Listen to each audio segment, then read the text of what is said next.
There's something coming for you, and you don't know what it is. It thinks you can't see it, but you can. It thinks you know what it is, but you don't.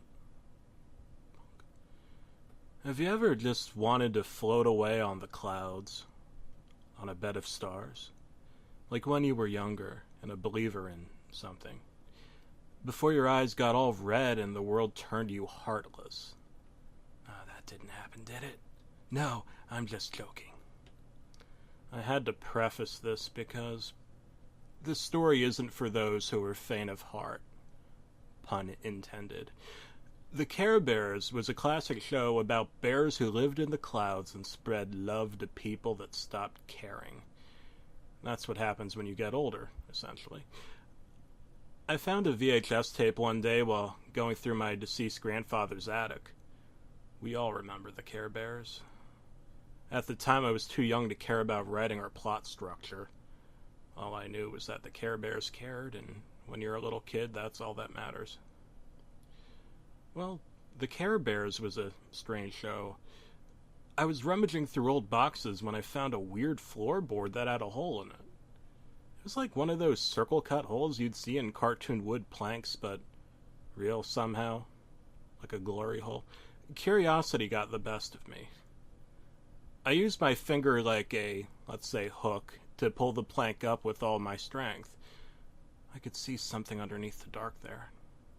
Like something I wasn't supposed to see. Was it a diamond? A crystal? I wasn't sure. It glinted silently as things often glint silently, being incapable of producing sound. Wait a minute. I reached down and winced painfully, reaching upward. It was a knife. Someone had stashed a knife in the attic under a floorboard. Under that was a VHS tape that said Care Bears on the front. The cover was faded. Someone had drawn an S on the cover, but not on the front. I was bleeding pretty badly, so I went into the kitchen, washed up, bandaged, and anesthetized the wound. I didn't have a VHS tape player, so I decided I wouldn't be able to watch the tape. That was until I found another floorboard with a hole in it under a box of old shoes covered in paint stains. I carefully also lifted this floorboard, revealing some more broken glass that I didn't touch. Putting on a pair of rubber gloves, I sifted through the broken glass and cigarette ashes to find a VHS tape player. It was still in the box. In mint condition. The letter I was drawn on the front. This started to shock and confuse me, but nothing had happened to the extent that I could tell someone and they'd care. For I am Pan the Goat God, I hesitantly knew what I had to do. I hooked the VHS tape player up, shocked to find that it worked in pristine quality. Well, as much quality as those old tapes could produce. I found it strange that someone had drawn an L on the tag attached to the wire that goes into the wall. Confused, I continued hooking the VCR up. The tape started with a bright, beaming, sparkly sound that was extremely loud and ringing in my ears. You see a meadow and a bright monochrome but colored rainbow bursting outward. A loud noise is matched by a very huge light that made my older model bubble television set pop and crackle alongside the bizarre VHS scan lines that old tapes had. Friggin' CRT monitors. The tape started in a really weird and confusing way. Now, I myself am a mere weaver and baker of bread, so I didn't know too much about this lost episode stuff, so you'll have to forgive me if this makes little sense to me. There's a problem, the blue bear said. What's that? Said the other bear, turned away, facing the clouds, not moving. In fact, there was no movement at all. Someone doesn't care. I didn't know who that actor was, but it didn't sound at all family-friendly. Someone doesn't care? Who? Who doesn't care? Who? A hand moved across the frame with a weird shadow, almost whisper-like. The bear was on the floor now with seams, like a stuffed doll, not moving. "No one," the voice said. "No one cares." The voice sounded a little more distant and drawn out now. "Ladies and gentlemen, gods and dodos, walruses and carpenters, I give you Earth." "God's dead Earth." Okay. The Care Bear had no eyes. Nothing but dead and vacant circles. And then a moderately well-drawn shot of a field was shown, followed by streets and parks, but no humans.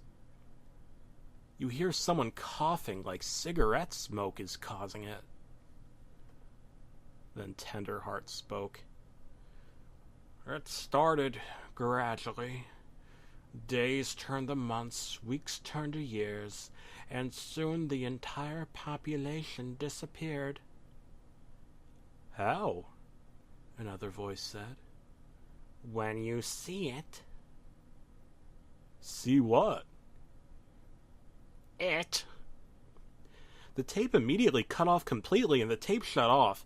Confused, I went over to check the wires. I was shocked to find that the VHS tape had been rewinding, but I hadn't hit rewind. As the hand rewound backward, I noticed the word "die" was quickly interlaced. Was it smoke? What was that hand? I thought it was a drawing, but now it looked like the director's shadow, like they'd copied the art and left the hand in, but it was partially drawn. I went into the kitchen and used the knife I found in the attic to cut myself a big piece of chocolate cake.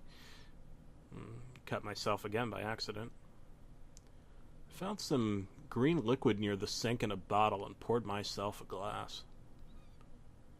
Tasted foul, but so does liquor. Then a voice wafted in from the living room den. "There's something strange comes over me."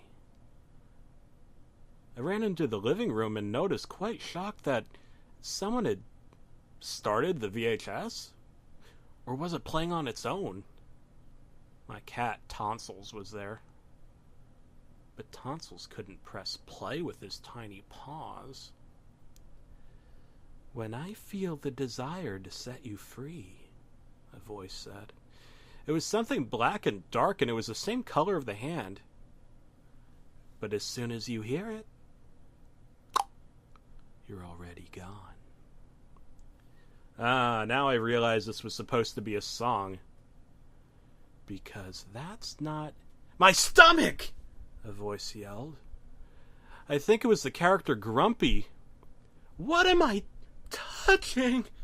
a voice screamed.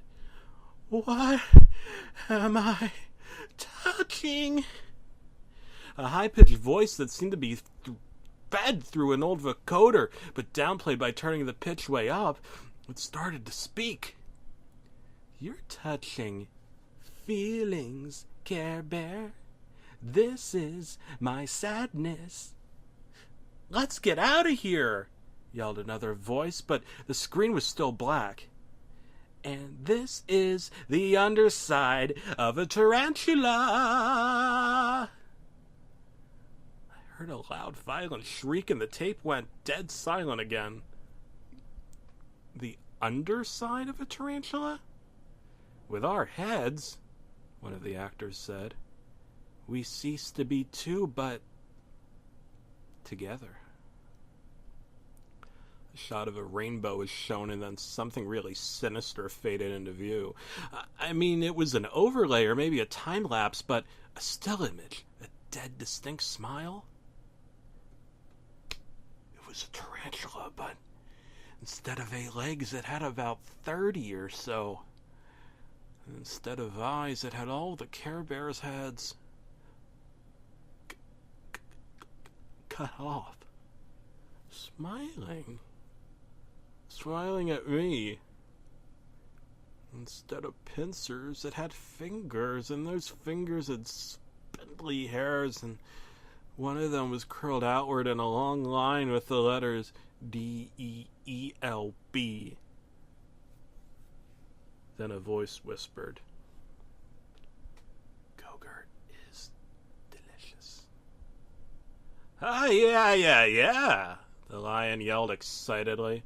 A rainbow of blood was bursting out of his throat. He was holding up a placard with the letter T on it.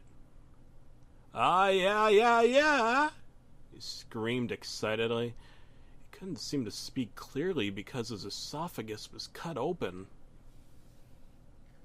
"Nobody's ever been this nice to me before. You've all made me very happy. What do you have to cry about? Your problems are over." And then the rainbow of blood is shown. "This is how you know I care," the voice yelled. "There's blood in the freezer, bones in the attic. Son, you're the goat. You're the scapegoat." Fuck. And there was a shocking knock at my door. A shocking knock. It was the mailman. Not UPS or the Postal Service, but a different mailman in a black coat but holding a parcel. I peered through the peephole, and that was when I finally saw him. The mailman. "Did someone order a box?" he asked me sternly. "A box?" I said, confused. He could hear the gurgling and blood sounds from the VHS tape. "Oh, Care Bears," he said. "My son liked that show. We used to watch it together. A lot of people hated it, called it cheesy, but personally I think it was a quality show that taught real family values. Mind if I watch it with you? We can watch it together and comment and criticize it." He helped himself in and sat on my couch. "I love the Care Bears," he said. He left the package on my table. He shut the VHS tape off and started watching E. It was like nothing happened. Who was this guy? Why was he here?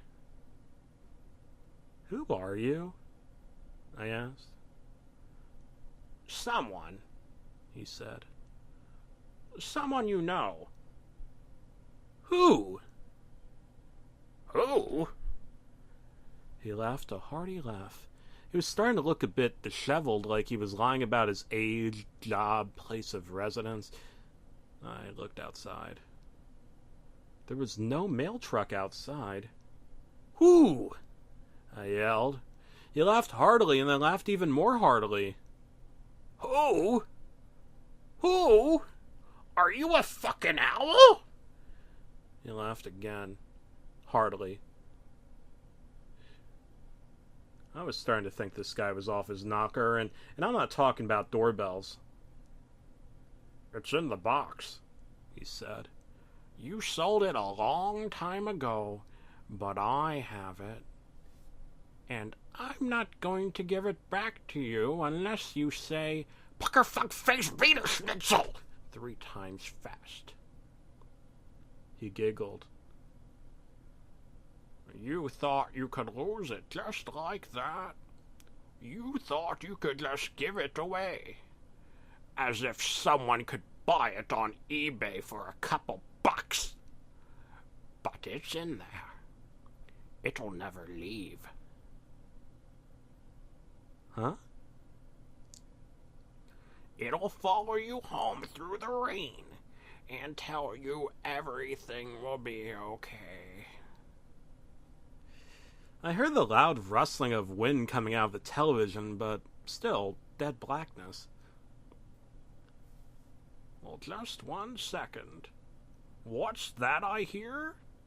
You're going to give up now, when you're getting so near." Oh boy, I felt a lump building in my throat that was thick as a baseball, and I swallowed. That's what she said. It'll make everything okay if you just hold on to it. It'll call your name at night from the window when you're asleep. It'll turn your dreams into golden butter sundaes of endless shimmering stardust light. You can't break it, crush it, mold it, or even touch it. But you know it's there. There's something coming for you, and you don't know what it is. It thinks you can see it, but you can't. It thinks you know what it is, but you don't. What did this strange mailman want from me? I just wanted to be left alone.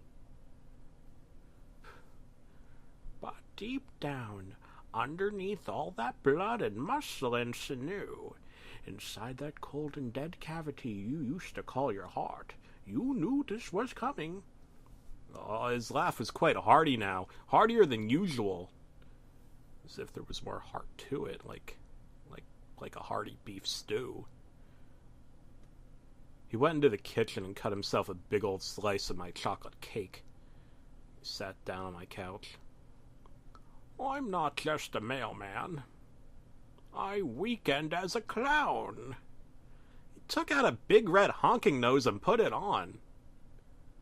But I'm a sad clown. A real sad clown, you dig? The fuck did this have to do with the Care Bears? Fam, he said. Finally, I had enough. I couldn't ask him to leave. He had taken his shoes off and revealed both of his feet were bound with strange gauze. And under that gauze there were hooves, like in that mythological story you never read. What is it? What is it? He yelled excitedly. What is it?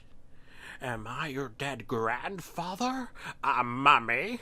A werewolf? Vampire? Witch? Who am I? He screamed. What am I? While he continued his rant, I'd been quietly calling the dog catchers in the other room. I felt bad, but I know this was the only way to make him go. Just finally leave me alone. I told them there was a mongrel mutt here and he didn't have any business to do with me. I didn't know who dropped him off. My voice trailed off as I walked into the other room and just left the cord there. Flea collar milkshakes, butternut, pecan squash. What's that, the VHS tape? He muttered, wandering into the other room, carton of milk in hand. My roommate, or a distant cousin of him, someone I left money once, I'd have to open the box and find out what's inside. I knew what it was, though. If I opened it, he'd find out what it was, and then this would continue. Care Bears, blue bears, yellow bears, dead bears, bears on sale. A bear on display at a dog and pony show, hell, a bear at the morgue. You know what all bears have in common. They're warm and fuzzy, but they'll claw your fucking throat out. This wasn't a bear, though. It was a lion. No, a tiger. What was that in my kitchen? A shadow? Who was that man? Transformed into a glorious bear and set among the stars. I was watching the Care Bears drive room when the exterminators finally arrived. A big van full of pesticides. Did someone call a tarantula? He smiled. He was a tarantula, and he smiled. Now I was a tarantula, and I smiled. I drank myself a big old milk carton bottle of the old pesticide. Pesticide. Began to sing it out the windows, and God doesn't care who's on this green earth. Just kidding. Pesticide. Hoboken! He yelled and performed a suplex on me, dropped the carton of milk and started to drink with me, singing and laughing like they do. Just imagining him now, though. He was gone. Good Zeus. scattered some detergent on the floor, picked up a big rope and hung it over the dryer, tying it into a loose knot. I backed it way up under that attic staircase like you do. Tenderheart waltzed in, two-dimensional but still able to be touched and felt. Gave me a cold paper hug, and then a little bit of red liquid began to drip down his chest. He waved, cried a little, said he always loved me, and he floated into the heavens, attached a string. I had stabbed him in the heart with a silver arrow a long time ago. But the strange part was, nobody else in the room seemed to notice him or care. I was the only one there, but still, there was something else about this. Something incalculable. I couldn't put my finger on it. I took a deep breath as my chest opened up from the congestion of life. Maybe not one thing specifically, but little pieces of dirt over time. We all need somebody to blame. There's something coming for you, and you don't know what it is. It thinks you can't see it, but you can. It thinks you know what it is, but you don't.